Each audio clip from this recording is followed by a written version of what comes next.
Buyer agency contracts. These are fairly simple, straightforward. However, there's a few key areas in here that when you fill them in, you need to make sure you put the right information in. So we'll go right through this. Line number one, this contract is made between blank, that's your buyer's name, and Amplified Real Estate being the broker on this, whatever day it is. So today is the January 9th. So this will be the 9th day of January 2023. And you'll go through with your clients, go over this contract with them, go read through here, explain what those mean. Designated agency, which is that's what we are. You are the designated agent to work with that buyer unless something comes up, and then Justine, or in the future myself or another broker, if we do get another one to join, and or when I get my broker's license, would be the designated broker. For now it is Justine. So hereby designate the agent or agents. Ryan Potter would go in this line here as the buyer's designated agent, and Justine Hooper as the supervisory broker of Amplified Real Estate. Skip on down here. This is also key here. This will help your clients too when they're kind of asking a lot of you, and we've had that conversation with some of you on what exactly can you do on behalf of your client. Right here it states that buyer acknowledges that neither the agent nor the broker named here are acting as attorneys, tax advisors, surveyors, appraisers, environmental experts, or structural mechanical engineers, and that they should contact professionals on those matters. Also goes a step further is that that neither the agent or the broker is in a position to advise the buyer in the location of a property within a floodplain or as to flood insurance requirements. That is for the buyer to go through and check FloodSmart. You can check to see, but also at the same time, that's a burden. That's technically the buyers. I have gone through and I've looked, and I show them the maps and I send them to them and I go, oh, doesn't appear that this one's in a floodplain. If there's any question, typically the lender brings it up, and they're the ones that will have the information on flood insurance if it is required and the next step.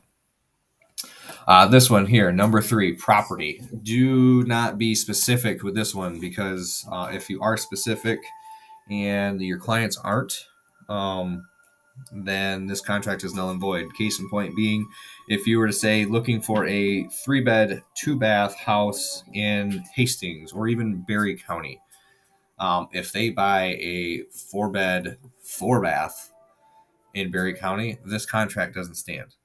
If they buy in Allegan County in that case, this contract doesn't stand. So let's say they buy a house in Allegan with another agent. Your contract was only for a 3-bed, 2-bath in Allegan. So in here, you're putting into, you're going to put in a residential property in Michigan. That's what I put. It's generic and it covers the entire state and it's residential property. If you really start to get specific, sometimes you might get a specific client where they want specific language in there, then that's the time to do it. But if they're not specific, they're just looking for a home in and around the area or in Southwest Michigan, just put real property in Michigan or real estate in Michigan. If you put in here, but the thing is too, is like, let's say they're, you put in here real estate within Michigan and they all of a sudden decide they want to buy a mobile home inside of a trailer park or mobile home park or community, whatever you want to call them nowadays. This contract is no longer valid because those types of manufactured homes are not considered real estate or real property due to their nature being in a mobile home park. So that's another caveat that a lot of people overlook too. And since you guys don't have that license, you wouldn't be able to help them in that case, regardless of what this said. Even if you put in here mobile home inside of a mobile home park, it's null and void because you don't have that license. Go down through exclusive agent. Buyer agrees to the term of this agreement. Any and all inquiries, negotiations on behalf of the buyer relating to the acquisition of any design property shall be through the agent. That's you acting on their behalf. Here's where you enter into the start date of the agreement and the expiration of the agreement. Typically, I do mine 6 months if they're an active buyer.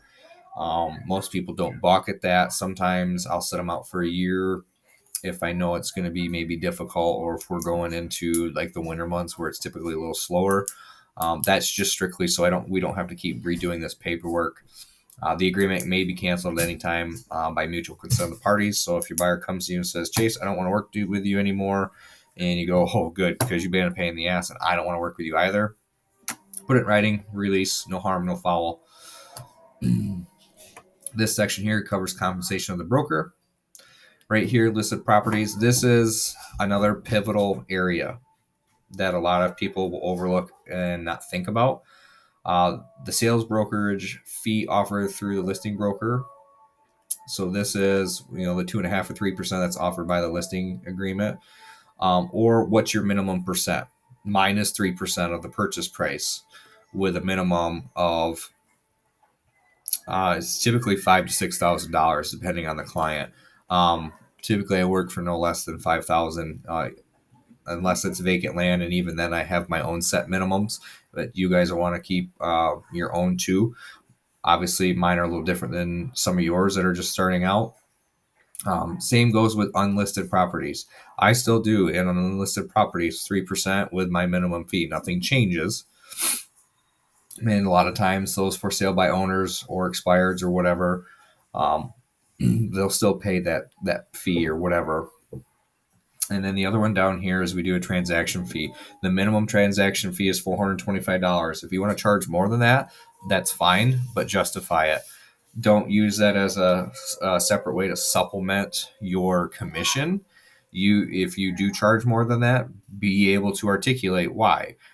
We have a $275 broker fee for every transaction, plus Allie's $150 transaction coordinator fee.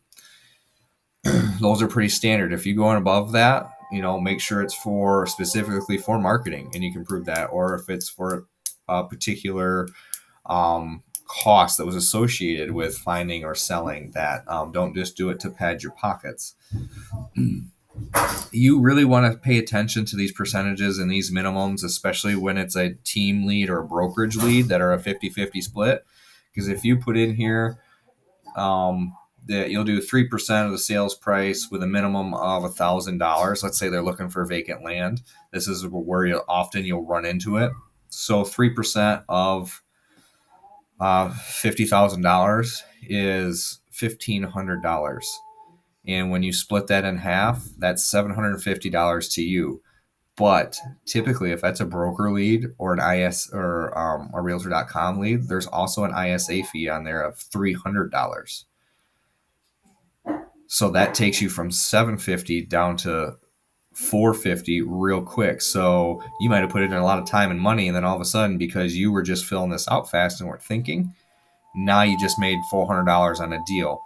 And if you forgot this transaction fee, now you've made $25 on a deal, because we will take that from the commission at that point, because it is required.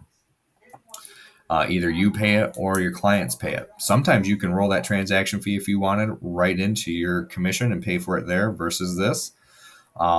This is easier, so it's separate from commission. They're paying that additional $425.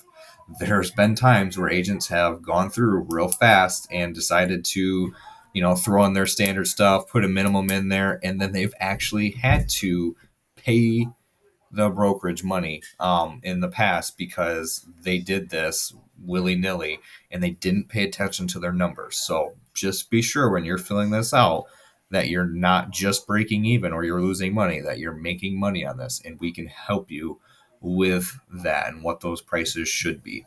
Can I look at pictures on your phone? And then go through here, explain all this to them. Another one here is if covers dual agency and what happens in the event that your buyers are interested in a house you're also listing.